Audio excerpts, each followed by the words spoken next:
High friends, welcome back to my channel WB official জানকারিতে আরেকবার সবাইকে স্বাগত।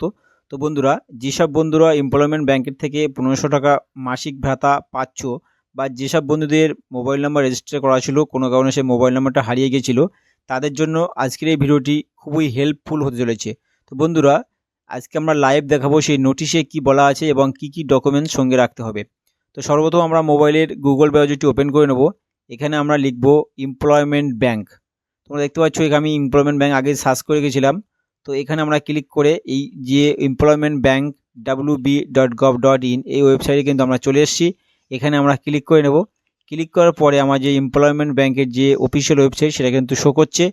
তো এখানে কিন্তু পশ্চিমবঙ্গ সরকারের একটা অ্যাড শো করছে করোনার তরফ থেকে। তো আমরা এটাকে ক্রস করে নেব।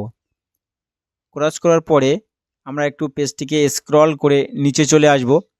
নিচে চলে যাব একটু পেজটিকে, তোমরা একটু পেজটিকে নিচে চলে যাবে। এখানে দেখতে পাচ্ছ পশ্চিমবঙ্গ সরকার শ্রম দপ্তর কর্মনিয়োগ অধিকার।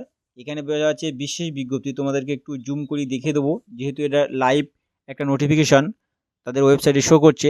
এখানে বলা হচ্ছে যে সকল কর্মপ্রার্থী যারা যুবশ্রীর নতুন ওয়েটিং লিস্টে তালিকাভুক্ত হয়েছেন এবং যাদের নাম এমপ্লয়মেন্টে ব্যাংকে হোম পেজে ভিউ যুবশ্রী ওয়েটিং লিস্ট থেকে দেখা যাচ্ছে, কিন্তু মোবাইল নম্বর পরিবর্তন হওয়ায় এবং তাদের এমপ্লয়মেন্ট ব্যাংক প্রোফাইলে আপডেট না করার কারণে যারা SMS পাননি এবং এখনও অনলাইনে অ্যানেকচার 1 জমা দেননি। বন্ধুরা, এখানে স্পষ্ট বুঝতে পারছো যাদের SMS পাওয়ার জন্য যে মোবাইল নাম্বারটা রেজিস্টার করা ছিল কোনো কারণে সেই মোবাইল নাম্বারটা হারিয়ে গেছে বা নষ্ট হয়ে গেছে, তাদের কিন্তু SMSটি না পাওয়ার কারণে তারা কিন্তু বুঝতে পারেনি তাদের কিন্তু যে ভিউ যুবশ্রী লিস্ট তাদের নাম চলে এসছে। তো তাদেরকে বলবো তারা কিন্তু অবিলম্বে SMS-এর জন্য সেই এমপ্লয়মেন্ট ব্যাংকে গিয়ে তাদের কিন্তু নতুন মোবাইল নাম্বারটা রেজিস্টার করার জন্য। তো এখানে বলা হচ্ছে অ্যানেকচার 1 জমা দিতে হবে। লাস্ট ডেট আছে 8/7/2024 মধ্যে কিন্তু অ্যানেকচার 1 এবং অ্যানেকচার 2টা জমা দিতে হবে। পাসবুক এবং সমস্ত বৈধ নথি, অর্থাৎ কেউ যদি MP পাস হয়ে থাকো, higher secondary pass, graduation pass, যার যা নথি আছে সেইগুলো নিয়ে কিন্তু জমা দিতে হবে।